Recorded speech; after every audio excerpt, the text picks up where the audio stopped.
से है दिल्ली में बिहार बीजेपी के कोर ग्रुप की बैठक होने वाली है। आज दोपहर बाद दिल्ली में यह बैठक होगी जिसमें बिहार बीजेपी प्रभारी विनोद तावड़े, प्रदेश अध्यक्ष सम्राट चौधरी और नेता प्रतिपक्ष विजय सिन्हा मौजूद रहेंगे। इसके अलावा पूर्व अध्यक्ष संजय जायसवाल, नित्यानंद राय, गिरिराज सिंह और सुशील मोदी समेत तमाम वरिष्ठ नेता शामिल होंगे। बताया जा रहा है कि लोकसभा चुनाव को लेकर तैयारियों पर चर्चा हो सकती है। साथ ही 23 जून को पटना में होने वाली विपक्ष की बैठक को लेकर भी यह मीटिंग काफी महत्वपूर्ण मानी जा रही है। आपको बता दें कि प्रधानमंत्री नरेंद्र मोदी समेत पार्टी के बड़े नेता बिहार दौरे पर आने वाले हैं। इसकी रूपरेखा भी तैयार करने को लेकर बात हो सकती है। इतना ही नहीं, बिहार में एनडीए को और कैसे मजबूत बनाया जाए, कैसे एनडीए में दूसरे दलों को शामिल किया जाए, इस पर भी मंथन होने की संभावना है। नीतीश कैबिनेट से मंत्री संतोष सुमन के इस्तीफे के बाद बीजेपी जीतन राम मांझी, उपेंद्र कुशवाहा, मुकेश सैनी और चिराग पासवान को साथ लाने का खाका तैयार कर सकती है।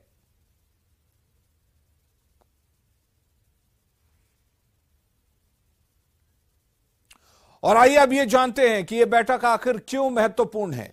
तो आपको बता दें कि विपक्षी दलों की बैठक से पहले बीजेपी का ये मंथन हो रहा है। 23 जून को पटना में विपक्षी दलों की बैठक है और इसको देखते हुए यह बैठक काफी अहम मानी जा रही है।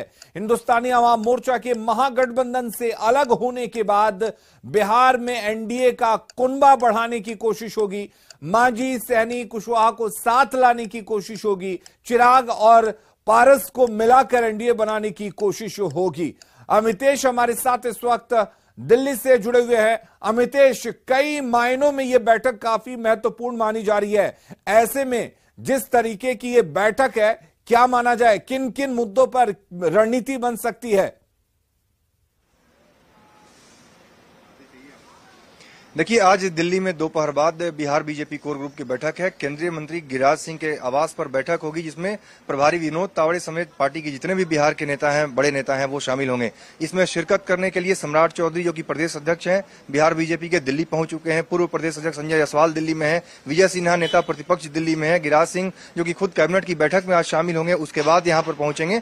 तो जितने भी कोर ग्रुप के मेंबर हैं इसमें शामिल होंगे, मैक्सिमम इसमें शामिल होंगे और तैयारी होगी लोकसभा चुनाव को ध्यान में रखते हुए किस तरह की रणनीति बनाई जाए, इसको लेकर के मंथन होगा। खास तौर से कल जिस तरह से जीतन राम मांझी के बेटे संतोष सुमन ने बिहार में नीतीश सरकार से इस्तीफा दिया, उसके बाद जो संकेत उधर से आए, जेडीयू आरजेडी की तरफ से जो बयान आए कि महागठबंधन के हिस्सा अब नहीं है मांझी, इस तरह के जो संकेत दिए, उसके बाद बिल्कुल साफ है जीतन राम मांझी की अगली राह जो होगी बीजेपी के साथ होगी। और जिस तरह से उपेंद्र कुशवाहा जेडीयू से अलग होने के बाद अमित शाह से मिल चुके हैं, जेपी नड्डा से मिल चुके हैं, उनके भी एनडीए में शामिल होने की संभावना बिल्कुल प्रबल है, लगभग तय है कि एनडीए में शामिल होंगे। उसी तरह से जीतन राम मांझी को भी एनडीए के कुनबे के साथ जोड़ने की कवायद होगी। तो इन तमाम मुद्दों पर चर्चा होगी कि मांझी, उपेंद्र कुशवाहा के अलावा मुकेश सहनी हो सकते हैं, चिराग पासवान है, इन तमाम लोगों को साथ लिया जाए, कैसे आगे बढ़ा जाए और खास तौर से जो एक रणनीति बनाई जाए जिसमें मैसेज दिया जाए कि अगर उधर 7 दलों का गठबंधन है जिसमें एक दल जीतन राम मांझी का दल अलग हो गया है, तो उधर जो 6 दलों का गठबंधन है उसके मुकाबले हम भी 6-7 दलों को साथ लाएं, एक बेहतर संदेश दें बिहार की जनता के सामने और दिखाने का प्रयास करें कि हमारे साथ भी पूरा सामाजिक समीकरण है, सभी वर्ग के लोग हैं, चाहे पिछड़ा, अति पिछड़ा या फिर दलित, महादलित समुदाय के लोग भी हमारे साथ हैं। ये बीजेपी का मैसेज होगा। दूसरा, 23 तारीख को जो विपक्षी दलों की बैठक है उसके पहले बीजेपी की रणनीति का हिस्सा था कि संतोष मांझी उसके पहले इस्तीफा दें जी, जो कि पहले इस्तीफा दिए हैं। तो एक मैसेज जा रहा है और बीजेपी के लिए बोलने का एक मौका भी है कि आप देश भर के लोगों को बुला रहे हैं, विपक्षी दलों को बुला रहे हैं, लेकिन आपका जो साथी है बिहार में, एक दलित, महादलित समुदाय का व्यक्ति, उसने खुद इस्तीफा दे दिया है, वो आपको छोड़ करके जा रहा है। तो आप देख सकते हैं गिरिराज सिंह के आवास के बाहर हम खड़े हैं, यहाँ पर तमाम तैयारियां भी चल रही हैं और आज जो बैठक 3 बजे होने वाली है, दोपहर बाद 3 बजे बैठक होगी जिसमें तमाम बीजेपी के नेता, यहाँ पर बिहार बीजेपी के नेता शामिल होंगे और उसके बाद इसमें आगे की रणनीति को लेकर के चर्चा होगी।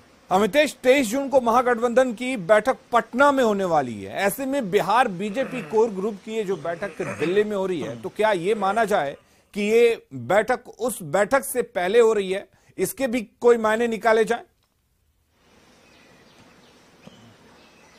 देखिए, इस तरह की बैठक दिल्ली में पहले भी होती रही है। बिहार बीजेपी के नेता दिल्ली पहुंच जाते हैं और यहाँ पर भी कोर ग्रुप की बैठक पहले भी होती रही है। दिल्ली में भी, पटना में भी होती है, दिल्ली में भी हो जाती है, तो इसमें कोई नई बात नहीं है। लेकिन दिल्ली में चूंकि बैठक हो रही है तो एक रणनीति जरूर बनाई जा रही है कि आने वाले दिनों में कैसे हम आगे बढ़ें। और खासतौर से जो सम्राट चौधरी प्रदेश अध्यक्ष ने भी कहा था, मंगल पांडे ने भी कहा था कि प्रधानमंत्री नरेंद्र मोदी का दौरा बिहार का होगा और कहा जा रहा था कि 15 जून के बाद वो दौरा हो सकता है। जो संपर्क अभियान चल रहा है उसके तहत बिहार में एक बड़ी रैली कराने की इस बैठक पर हम लगातार आपसे जानकारी लेते रहेंगे। इधर बीजेपी के राज्य